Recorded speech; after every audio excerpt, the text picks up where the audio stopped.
Today is Sunday, the 19th of July, and we are reading from day 200 of the Book of Mysteries by Jonathan Cahn. Day 200, Yovel. The teacher led me up a hill in the middle of a plain. Only when we reached the top did I understand why we had come here. He took out a ram's horn, the chauffeur, and from the top of the hill began to sound it in every direction. "And you shall consecrate the 50th year," said the teacher, "and proclaim liberty throughout all the land to all its inhabitants."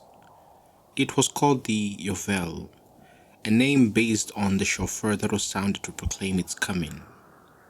In the year of Yovel, slaves and prisoners were set free, and God had decreed, "Each of you shall return to his possession, and each of you shall return to his family." So, the Yovel was also the year of restoration.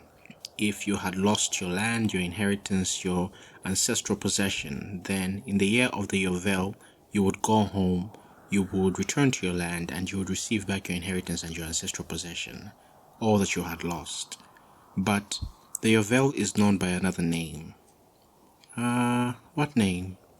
The Jubilee. Most people know the word, but few people realize its key. You see, the Jubilee can only begin on one specific day. That day was Yom Kippur, the Day of Atonement. The blessings could only come after being reconciled to God, and the only way to be reconciled to God was through the atonement. So, apart from Yom Kippur, there can be no Jubilee, no release, no freedom, and no restoration. And what is the atonement? The sacrifice of Messiah. Yes, and here's the key. Yom Kippur brings the Yovel. The atonement brings the Jubilee. Therefore, if Messiah is the atonement, he must also bring the Jubilee. And the more you dwell in the atonement, the more you will live in the Jubilee. So, go deeper in Messiah, and go deeper in his atonement, and you have the power of Jubilee, the power to walk in freedom, the power of returning home, the power of reconciliation, the power of liberty, and the power to be restored to your God-given inheritance. For from your Yom Kippur comes the Yovel, and from Messiah comes the Jubilee.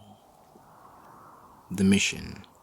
Make today your Yovel. Walk in the power of freedom, restoration, reconciliation, and release. Live the power of the Jubilee. And we are reading from Leviticus 25, verses 10 and 11, the Gospel of Luke 4, verses 18 and 19, and Galatians 5, verse 1. May the grace and peace of God be with you.